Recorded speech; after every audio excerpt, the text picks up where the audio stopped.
You feel that? Water's getting warmer.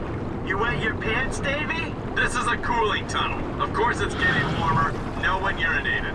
I know for a fact that that ain't true. What's up guys, John from Sadistic Pixel here, and today we're here to talk about the GTA 5 for PS4 and Xbox One. This game is a remake of the PS3 and Xbox 360 version, which came out September of last year.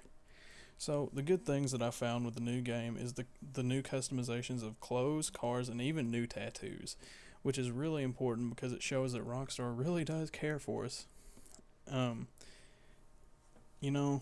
can find NPCs' cars that are customizable, which is like the Infernos driving around. You see with like the slick new rims and like like one of those cool fluorescent paint jobs that like changes colors when they drive by. And the graphics, I mean, come on. When you get on a newer system, of course your graphics has to step up, and GTA really has stepped up their game with this graphics.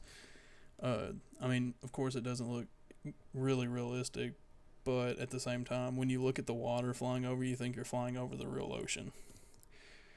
And so, another new thing is finally the coming of Heist, because we've been waiting on that for over a year now. And they have announced that the Heist will be coming very soon, and so of course we can't wait for that.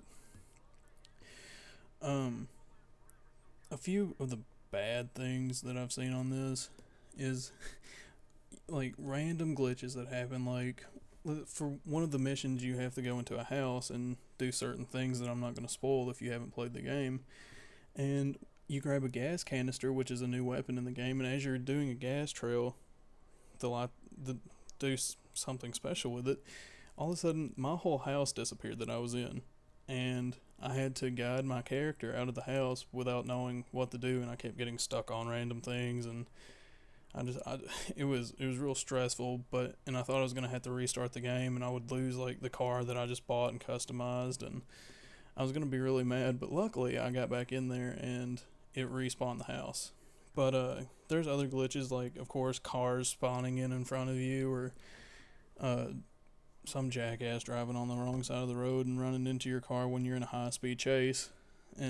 But you know, there's always going to be subtle glitches in the game, and mostly any sort of glitch that I see comes mostly from online, and that could come from anything, you know, like bad coding, and since they're updating the online all the time, you know, it just could be something that got messed up in the process.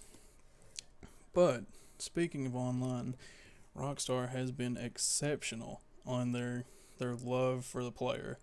Even though they haven't brought us Heist as quickly as we wanted, they have done some cool stuff. Like recently for Christmas, they made the whole city snow, and it's snow everywhere. You can pick up snowballs, have snowball fights as you're seeing here, and it's so fun to go out and like you can just you get in a private lobby with your friends and have a snowball war with each other, or you can go around like we're doing and throw snowballs at citizens and terrorize the community with killer snowballs. But Rockstar has certainly outdone themselves this time. Going back to a good thing that they did is the new first person view. I absolutely love it. That's all the only time I go into third person view is if I have to drive a cargo bob over something and pick something up with a cargo bob, because it's kind of hard to look through the floor of a helicopter while you're trying to keep it steady. But you know, that's the only time that I have actually had to go in the third person, because I just love the first person view so much.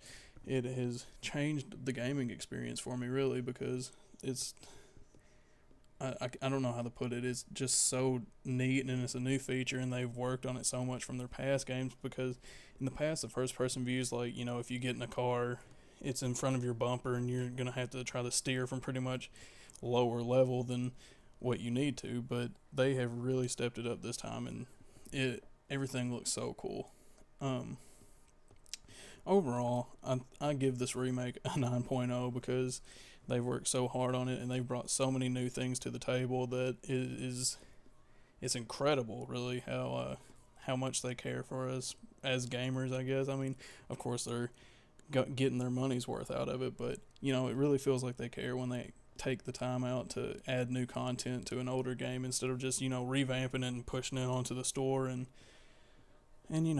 I think it's definitely worth the buy, just like a certain game which I hold very dear to my heart that had a remake earlier this year, The Last of Us. But anyway, this has been my review of GTA 5, and I really suggest that you go out and buy it because it is definitely worth the time. Alright, y'all have a good one. See ya.